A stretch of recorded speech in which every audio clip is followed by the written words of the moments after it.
Excelente. Ahorita les platico sobre mí. Bueno, les quería yo presentar un poquito de lo que estamos haciendo en el laboratorio y qué es lo que queremos hacer como objetivo final en los diferentes proyectos. Nosotros estamos trabajando un poco de microbiomas, pero principalmente también estamos aislando y tratando de secuenciar, reconocer aislados, hacer genomas, mutagenizarlos, todo para tratar de encontrar algunos compuestos que sean benéficos para la salud. Entonces, en general, el laboratorio está dedicado pues a tratar de hacer genómica funcional buscando estos elementos altamente útiles, o sea, queremos cosas que realmente afecten positivamente a la salud. Yo estoy dentro de un instituto que se llama Instituto para la Obesidad, de investigación para la obesidad. Entonces aquí tratamos de encontrar soluciones un poquito dirigidas a la parte del síndrome metabólico y cuestiones de diabetes y presión arterial, cuestiones cardíacas. Y mi enfoque es entonces precisamente dedicarme a los microorganismos para encontrar estas potenciales soluciones. Entonces, platicando un poquito sobre los metagenomas, yo sé que hay gente aquí que le sabe y hay gente que está empezando y todo. Les quiero empezar desde el inicio. ¿Qué es un metagenoma y de dónde viene esta información, ¿no? Los metagenomas son la representación de las comunidades de microorganismos en diferentes nichos, por ejemplo, en la piel de un animal, o en la rizósfera, o en un lago, o en el intestino humano. Secuenciamos y obtenemos la información genética, o sea, todos los genomas que están asociados, o la mayoría de los genomas que podemos leer. Obviamente esta técnica es mucho más sensible que cultivar, porque pues muchos de los organismos no son cultivables, entonces logramos ver muchas cosas nuevas, ¿no? Incluso vamos a encontrar nuevas especies. Básicamente es obtener la muestra. Este es un trabajo bastante rutinario, digamos, en los laboratorios, que es obtener la muestra, que muchas veces es el reto más grande, hacer la extracción y luego obtener los nucleótidos y secuenciarlos, ya sea que usemos alguna tecnología como lo de Illumina, Nanopore u otras tecnologías que están saliendo. Al final obtenemos lecturas, ¿no? Estas lecturas de ADN que son las bases nitrogenadas en el orden, y tratamos de mapear o de conocer la información funcional de estas lecturas. ¿Cuál es la idea? Al final de cuentas, necesitamos en teoría conocer cómo interactúan entre ellas dentro del nicho, qué funciones tienen, por ejemplo, si alguna regula alguna otra o si algunas son patógenas. Y eso el intento pues es tratar de reconocer las funciones de estos microorganismos dentro de cada uno de los nichos. Este enfoque nos permite entonces, por ejemplo, determinar distancias evolutivas, pero también, por ejemplo, podríamos encontrar nuevos microorganismos, como les decía, o también podríamos, como la idea es no solamente conocer la información genética o filogenética, sino también las funciones, podemos reconstruir de manera funcional cómo están interactuando, ¿no? Básicamente lo que terminamos haciendo en metagenómica pura es determinar la identidad de los organismos y luego saber, por ejemplo, qué tan rico es el nicho entre diferentes especies, si hay, por ejemplo, alguna cuestión de competencia, si hay una pérdida de diversidad. Esas son las preguntas ecológicas que nos estamos haciendo cuando tenemos este tipo de datos, ¿no? Y se trata entonces de tomar estos datos, hacer la parte experimental y luego hacer la parte de análisis de datos como tal, de saber, por ejemplo, qué tan buena fue la secuenciación o si realmente el experimento refleja la calidad de lo que queremos al final de cuentas para hacer el análisis informático. Ahora, vamos a distinguir dos cosas. Mi laboratorio y principalmente lo que estamos intentando hacer ahorita es ya no usar amplicones para secuenciación metagenómica, porque nosotros estamos queriendo brincar, como decía el doctor Andrés, a la siguiente fase de hacer cuestiones funcionales, a predecir interacciones, incluso hacer predicción de potenciales metabolitos que puedan venir de esas comunidades.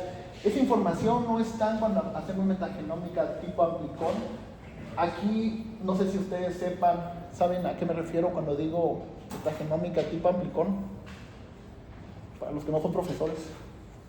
Gustavo, ¿tú sabes? Sí, obviamente se refiere a, digamos, la secuenciación de genes específicos dentro del genoma que ya se conocen, digamos, que hay cierta variación dentro de los microorganismos, pero a la vez mantienen ciertas regiones conservadas, que nos permite su clasificación taxonómica mediante. Claro. Sí, entonces aquí, por ejemplo, tenemos al ITS, al 16S, pero hay otros marcadores, ¿no? Son marcadores filogenéticos que están diseñados en tamaño y en la región para que den lo suficiente información para hacer una reconstrucción evolutiva, taxonómica y poder identificar algunos organismos. Pero aunque esto es el más económico y sí hay mucha información asociada, en realidad no nos sirve para las siguientes cosas que nos gustaría hacer, ¿no? Que es determinar, por ejemplo, qué organismos están ahí específicamente, el genoma completo. Es más costoso hacer shotgun, pero es mucho más informativo. Y en términos de continuar tratando de indagar cosas, terminar con una información shotgun, que es las lecturas completas de todos los genomas que hay ahí, nos permite entonces potenciar las hipótesis que proponemos para las siguientes facetas. Entonces quiero platicar de dos casos que estamos trabajando ahorita en el laboratorio. Estos son dos casos de metagenómica. Ambos, la tirada es ir al laboratorio y ahora hacer cosas experimentales, pero las hipótesis vienen de estos dos trabajos que ya son publicaciones que esperemos se acepten. El primero se trata de información que se obtuvo de este gran proyecto que se llama Latin Biota Project, que la idea fue inspirada en que a pesar de que pues habitamos casi la misma cantidad de pobladores aquí, que aquí pues casi no hay representación de metagenomas en regiones de Latinoamérica, Centroamérica, en África, por ejemplo, y está muy representado en las zonas norte, ¿no? Entonces la idea era secuenciar varios individuos de estas regiones por shotgun, o sea, no metagenómica ITS o 16S, sino hacer secuenciación shotgun.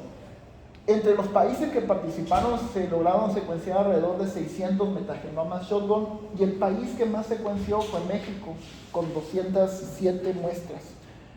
Y ahí había una pregunta muy interesante. Lo que pasa es que México es un país, tal vez como acá, que está una parte muy urbana, que tiene acceso a todos los servicios, que tiene toda la parte médica y también el acceso a alimento, y unas partes muy rurales, partes incluso donde no llegan ninguna cuestiones de gobierno y estas cosas, ¿no? En ese sentido está esta comunidad que son los MEPA de la zona de Guerrero. Ellos están metidos en una zona montañosa, tal que no tienen acceso a servicios médicos, tienen muy poco acceso a las comunidades, digamos, urbanizadas. Y entonces se obtuvieron muestras de la comunidad MEPA y se obtuvieron muestras de la Ciudad de México, casi en la misma proporción, con la pregunta de saber si comparábamos urbano contra rural, qué diferencias había, ¿no? Hay varias cosas. Primero quiero decirles que aquí, en la zona de MEPA, hay una mortalidad muy alta. Entonces también, tomando en cuenta que esta comunidad no se tomó como un ejemplo, como en las zonas azules aquí, el ejemplo de tener una dieta muy balanceada, muy buena, contra una que sea urbanizada. No, aquí la pregunta es, en términos de condiciones sociales, ¿cómo estamos? ¿Cómo se ve una microbiota? Incluso en términos de que está muy rural. O sea, hablamos de personas que no consumen ningún alimento procesado, personas que tienen acceso a otro tipo de costumbres, ¿no? Incluso ellos tienen una costumbre donde solo en algunas fiestas consumen carne, y es carne que cazan. No es carne de gallina o de puerco o de vaca, ¿no? Sino carne de consumo de cacería, ¿no? Entonces hay diferencias muy marcadas con la Ciudad de México, donde es una urbe. Entonces aquí vemos el número de personas que se muestrearon: 85 en la Ciudad de México, 122 en las zonas de Guerrero, en la zona de los MEPA. Hay algunas diferencias, por ejemplo, diferencias en el índice de masa corporal, donde parece ser que los hombres en la Ciudad de México tienden a tener un mayor índice de masa corporal. Pero entonces comenzamos a hacer preguntas como la diversidad alfa, por ejemplo, y nos dimos cuenta de inmediato, todo esto que nos muestra aquí, diversidad de alfa, Shannon, Simpson, Fisher, concluye una cosa muy clara, incluso si comparamos a nivel de niños contra adultos, que es la diversidad en la zona rural es mucho mayor que la diversidad en la zona urbana. Entonces eso ya te habla de que la funcionalidad debe de ser también diferente, ¿no? Nos preguntamos, por ejemplo, cuánto se parecían las dos poblaciones a nivel de diversidad beta. Pueden ver que en algunos parámetros, por ejemplo, en niños se separan bastantes, en adultos no tanto. O sea, aquí lo que se intenta es saber qué tan similares son estas dos poblaciones a nivel de variación de abundancias y de presencias en las bacterias. Si hay una separación, sí podemos ver separaciones, tal vez no tan drástica, pero sí existe una separación. Ahora, si nos vamos más a ver las especies, por ejemplo, esto es a nivel de género, bacterias a nivel de género, comparamos todos los individuos de MEPA contra Ciudad de México y pueden ver que aparecen cosas que no están aquí, ¿no? Principalmente algunas actinobacterias. Y sí, si hablamos de actinobacterias, estas cosas son súper activas metabólicamente, ustedes lo saben, o sea, las actinobacterias les encanta producir cosas, incluso son de las bacterias que más VGCs tienen, ¿no? De estos clústeres biosintéticos que producen un montón de antibióticos y de compuestos de competencia. Parece ser que las zonas rurales tienen este tipo de microorganismos. Cuando nos fuimos a ver eucariontes, que a mí particularmente los eucariontes me encantan porque hacen un montón de cosas y sabemos muy poco de eso en los microbiomas, veíamos que hay bastantes cosas muy específicas para MEPA que no aparecían en la Ciudad de México. Por ejemplo, pueden ver que nos aparecen cosas aquí como Eimeria, que es un parásito. Aparecen, por ejemplo, cambios en estos Plasmodium, Coleotrichum, Penicillium. Hay cambios asociados a algunos elementos, incluso a algunas microalgas. Entonces nos llamó mucho la atención porque esto implica que hay funciones que solo se están llevando a cabo en la zona rural.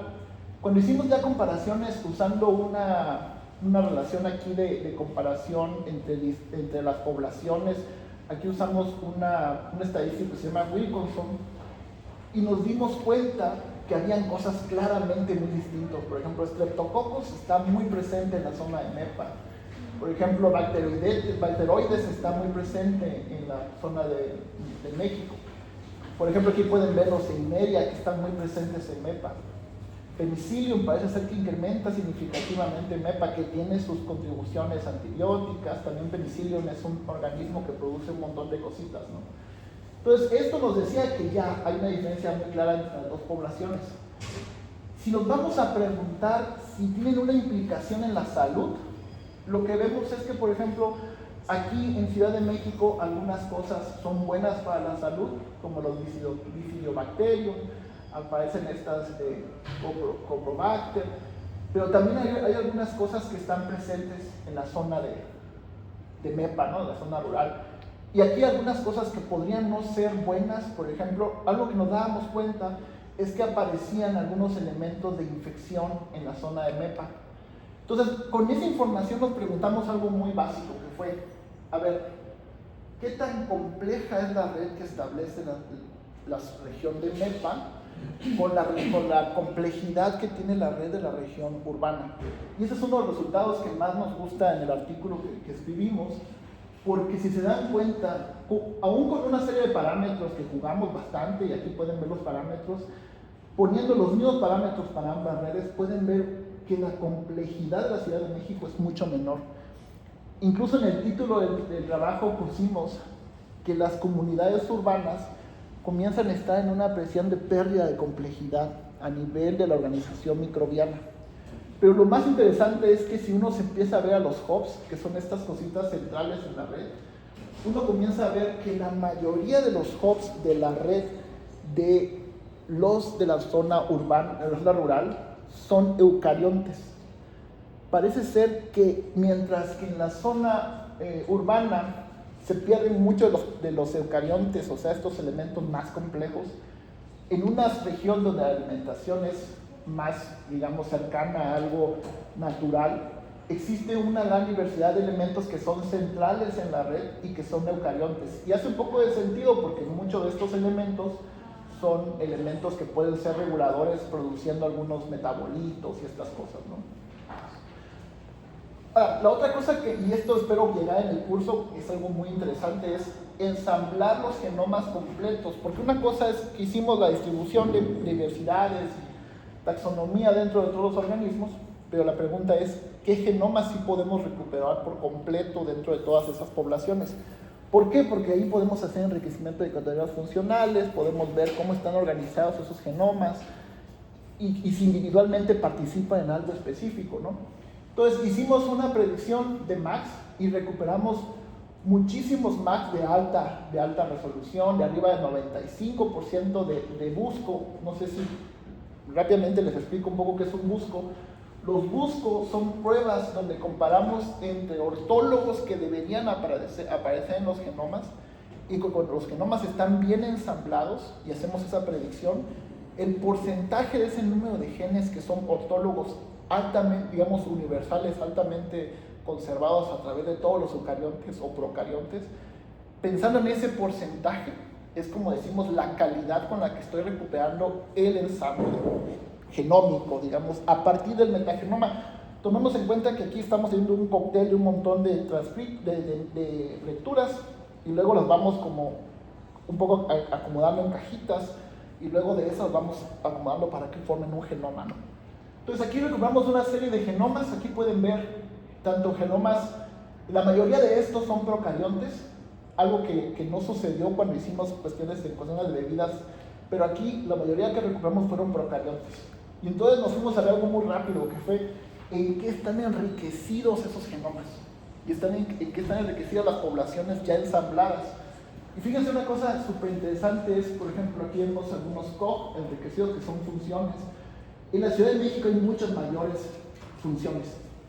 Y si se pueden ver, muchas de estas son de respuesta a estrés, como procesos de señalización, mecanismos de defensa. Y si se va uno a ver, por ejemplo, si se pregunta cuáles de estas poblaciones tienen resistencia a antibiótico, solo en la Ciudad de México hay resistencia a antibiótico. Y eso hace pensar que las bacterias están sometidas a tratamiento de antibiótico que no está en la zona rural. Entonces las zonas rurales parece ser que no ven cuestiones de antibióticos, que puede ser una cosa buena, también cosa mala, porque han de morir de algunas infecciones también, ¿no? Pero en la Ciudad de México hay un desarrollo muy grande, por lo tanto la Ciudad de México es un fermentador de nuevas resistencias. En general yo creo que las regiones urbanas tienen este tipo de firma de regiones altamente resistentes a antibióticos. Ahora nos fuimos a ver cosas, por ejemplo, de algunas firmas relacionadas con diabetes. Obviamente la Ciudad de México tenía un montón de cosas relacionadas con diabetes. Si nos vemos a la parte más biomédica, los MEPAs no padecen de diabetes, mueren por infecciones, mueren por problemas médicos, de accidentes o cuestiones de infecciones rápidas. Encontrábamos muchas cuestiones que tenían que ver con respuesta a infección, pero no encontrábamos cosas relacionadas, por ejemplo, con síndrome metabólico, lo que sí está en la zona de la Ciudad de México. Esto nos hace proponer en el artículo de que podríamos pensar que en las comunidades rurales tenemos algunos recursos de la población original microbiana que podrían ayudar a combatir este tipo de problemas, ¿no? Entonces, esa es una propuesta que hacemos. Y la otra cuestión es que al parecer la Ciudad de México, los pobladores de ahí, tienen una capacidad mayor, estos microorganismos, de sintetizar vitaminas. Lo vimos para vitamina B12, pero también lo vimos para folatos. Eso puede ser por dos cosas, y es lo que creemos ahorita. La primera cosa es que casi todos estos, digamos, elementos son enriquecidos en nuestras dietas urbanizadas, porque los programas gubernamentales tratan de mantener, por ejemplo, para folatos, una ingesta de folatos. Entonces los microorganismos puede ser que estén asociados a eso, pero lo que vemos es que en la zona rural no hay ese tipo de síntesis, y no sabemos por qué. O sea, esto es lo que más nos causa curiosidad, porque yo hubiese pensado que si es más diverso y tiene más funciones asociadas a la zona rural, posiblemente era capaz de sintetizar más vitaminas, pero eso no fue lo que pasó. Entonces, como algunos hallazgos rápidos, algo que nos dimos cuenta es que hacer redes te habla de golpe de qué tan complejo y qué tan funcional es una red y una población microbiana. Entonces nos parecía muy interesante hacer esto, y más cuando combinas eucariontes con bacterias. Entonces vale mucho la pena intentar hacer esto y tratar de establecer esas interacciones entre las filogenias. Y pues hay algunas cosas que nos pueden hablar de cuestiones biomédicas como la resistencia a antibióticos, la síntesis de vitaminas, algunos pathways asociados a obesidad y cuestiones de defensa.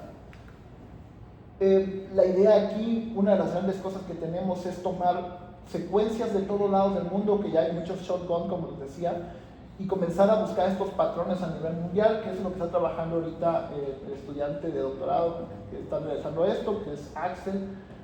Entonces estamos intentando también armar algunas SynCom que imiten a estas comunidades y regiones urbanas y poder hacer algunos modelos dentro del laboratorio. Ahora les quiero hablar de esto que se acerca más a lo que pretendemos hacer aquí, ¿no? Que es bebidas fermentadas y qué asociación hay con la salud. Esto lo trabajó una estudiante de licenciatura, que ella nunca estuvo físicamente en el laboratorio, o sea, llegó alguna vez, pero ella trabaja para una empresa, trabaja para Thermo Fisher, pero estando ahí mismo en Monterrey, ella decidió trabajar con nosotros y en sus horas libres se aventó los análisis, ¿no? Y luego lo cerramos ese trabajo en el hackathon. ¿Qué fue lo que hicimos? Lo que le dije a ella, bueno, vamos a buscar todos los shotgun que estén asociados a bebidas fermentadas que se consumen en México. Estas son bebidas fermentadas de consumo en México. Aunque kombucha es de origen asiático, ya se consume mucho en México. Pulque es de origen de México, el pozole es de origen prehispánico de México también, y el kefir, aunque también no es de origen mexicano, se consume bastante, que son estos con los búlgaros y todo esto, ¿no? Entonces decidimos hacer una búsqueda de qué información había a nivel de metagenoma de estos, con la idea de, bueno, de tratar de caracterizarlos, compararlos, modelarlos y tratar de construir modelos de interacción. Entonces lo que hizo ella fue bajar las secuencias, hacer la limpieza, la clasificación, el ensamble, toda esta parte del ensamble de los MACs, hacer la notación y tratar de entonces encontrar algunos patrones específicos. Entonces, ¿qué fue lo que obtuvimos? De kombucha encontramos 26 shotguns, libraries que tenemos asociados acá, pozol 4, pulque 5 y kefir 2. Rápidamente, ¿qué pueden decir acá?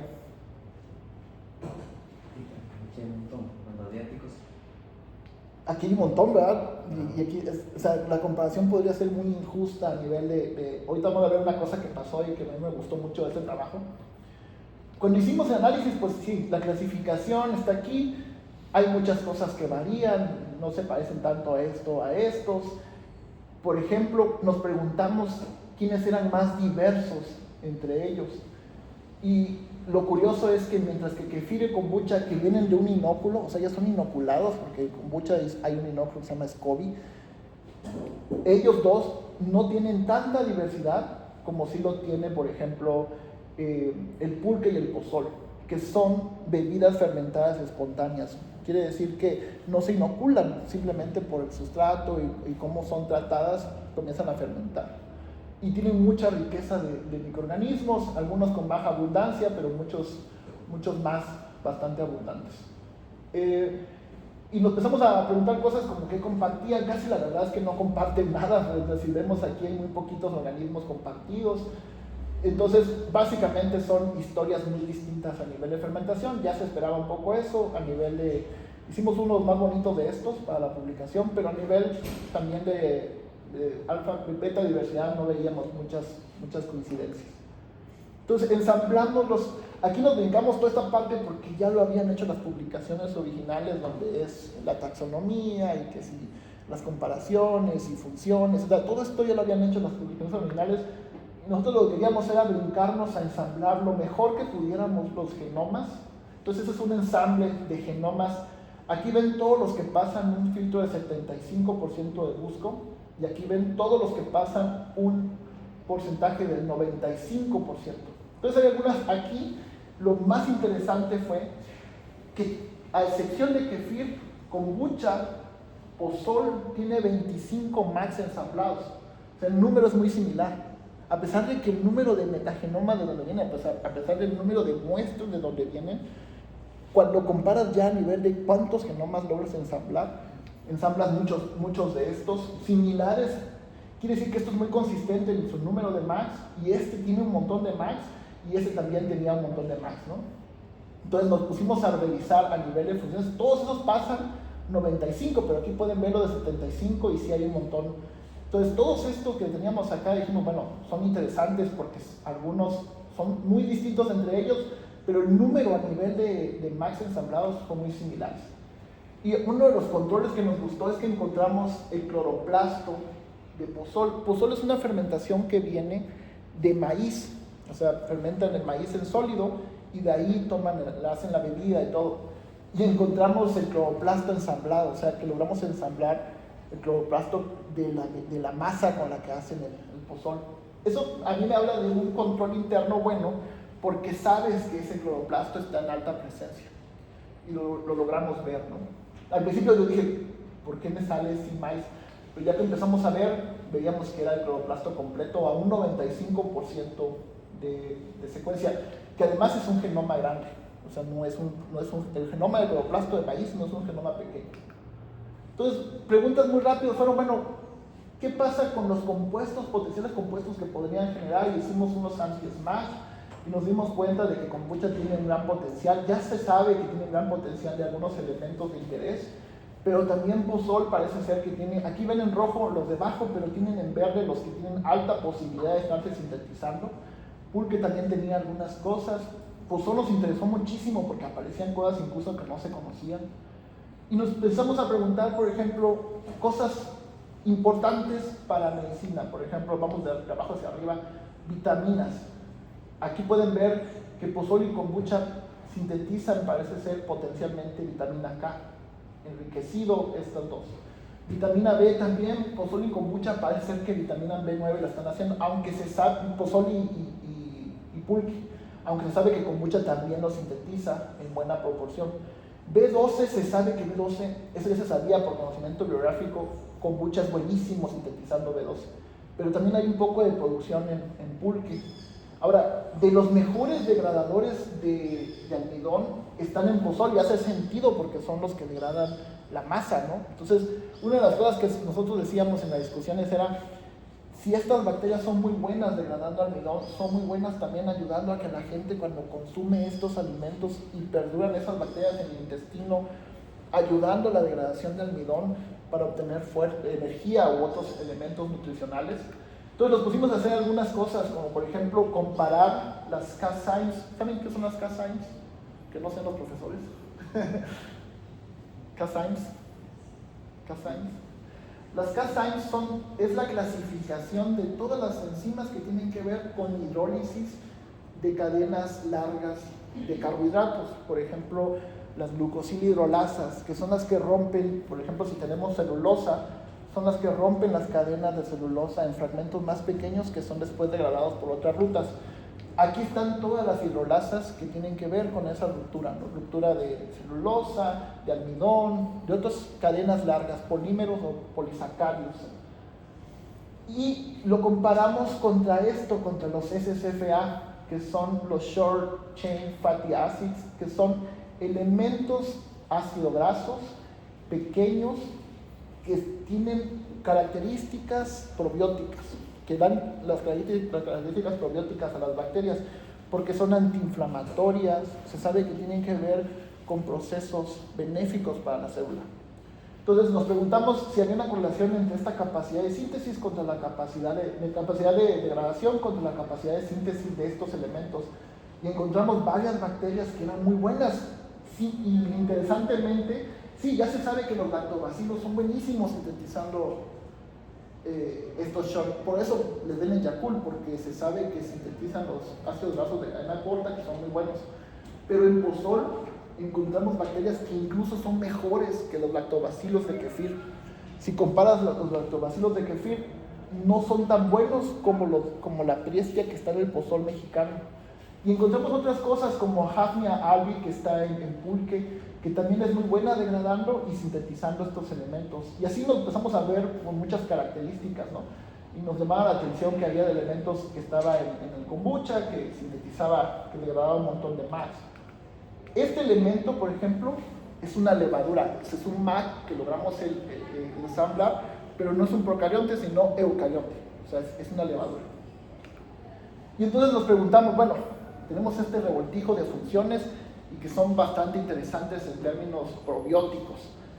Pero, ¿cómo interactúan entre ellos? ¿Compiten? Si yo agarrara la mejor, aquí la hipótesis es muy clara, si yo agarrara a la mejor de aquí y agarrara a la mejor degradadora de Max, de enzimas, y las pusiera juntas, le daría todos los nutrientes segregados de la degradación de los polisacáridos a este microorganismo para que empiece a sintetizar bastante, porque esta que es buena no es tan buena como esta, ¿no?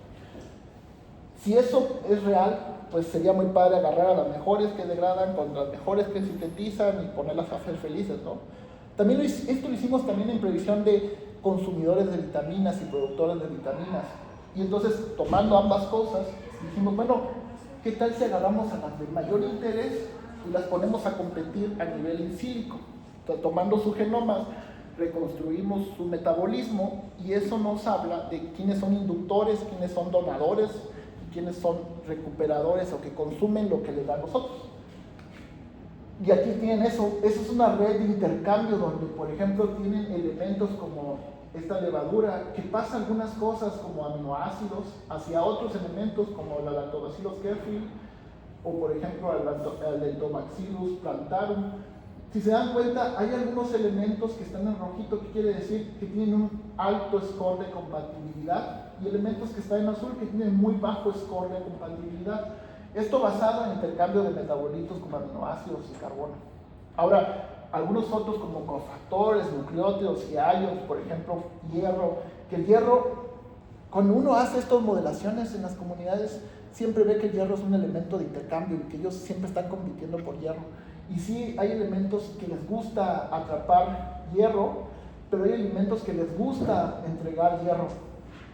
Por ejemplo, aquí esta Flexa, que era una de las buenas productoras de ácidos grasos, parece ser que le encanta estar ayudando a los demás, mientras que hay elementos que se comen todo, ¿no? ¿A ustedes, a quién les gustaría tener en una comunidad? ¿A los que producen y mantienen más estable la red o a aquellos que están comiendo un montón de cosas? Aunque todas sean benéficas, en realidad la lógica de esto es, ¿quieres a las mejores haciendo cosas buenas? Y que también sean buenas compañeras, porque si se convierten en competidores, estropea la estructura de la comunidad, más si quieres ensamblar una nueva comunidad sintética que sea altamente estable, no competitiva y productora de los elementos de alto interés. Entonces lo que hicimos fue eso, predecir esas habilidades de donar y recibir, y establecimos algunos thresholds. Esos son thresholds que jugamos un poco con los parámetros para quedarnos con algunos elementos que decíamos, mira, el Priestia y estos elementos son muy interesantes, los ponemos y ahora nos damos cuenta que ellos mantienen una conectividad muy alta y que son capaces de potencialmente colaborar para dar lugar a cuestiones interesantes como la síntesis de los SFA, pero que además no son competentes entre ellos y que tienen alta compatibilidad, que algunos sí necesitan más de algunos elementos, pero tienen elementos que se los donan, ¿no? Entonces, básicamente propusimos que aislando elementos de las bebidas podríamos ensamblar algo así inspirado en este tipo de estructura de red. Entonces, lo que proponemos en este artículo es que podemos, a partir de esta información, ahora sí aislar nuestros elementos que tienen altas capacidades como la síntesis de vitaminas, SNFA, Casains, y poderlos llevar al laboratorio para ponerlos a competir dentro de algunos modelos murinos. Esta es la propuesta y yo creo que es lo que podemos hacer con otras bebidas como el vino de Coyol o algunas otras cosas. Y además poder llevarlo a una aplicación con un producto final que sea altamente eficiente, ¿no? Entonces, como conclusiones, pues con esta información somos capaces de encontrar y diseñar nuevas comunidades sintéticas que sean muy buenas sintetizando algunos elementos y que podemos entonces proponer incluso nuevos potenciales productos, y pues la enorme diversidad que encontramos en México, que eso es solamente para bebidas mexicanas. Aquí no incluimos nada de vino de Coyol y otras potenciales bebidas fermentadas, que la idea sería ahora hacer algo un poquito más extendido. Entonces estos trabajos, principalmente los estudiantes han sido Axel Armando, Alejandra y José Otero, en colaboración con la doctora Nelly de la UNAM y Isaac para la parte de humanos y en colaboración con el doctor Andrés para la parte de bebidas fermentadas. Y este es el grupo de investigación. Si tienen dudas de esta parte. ¿Dudas? Estuvo muy lindo el chat.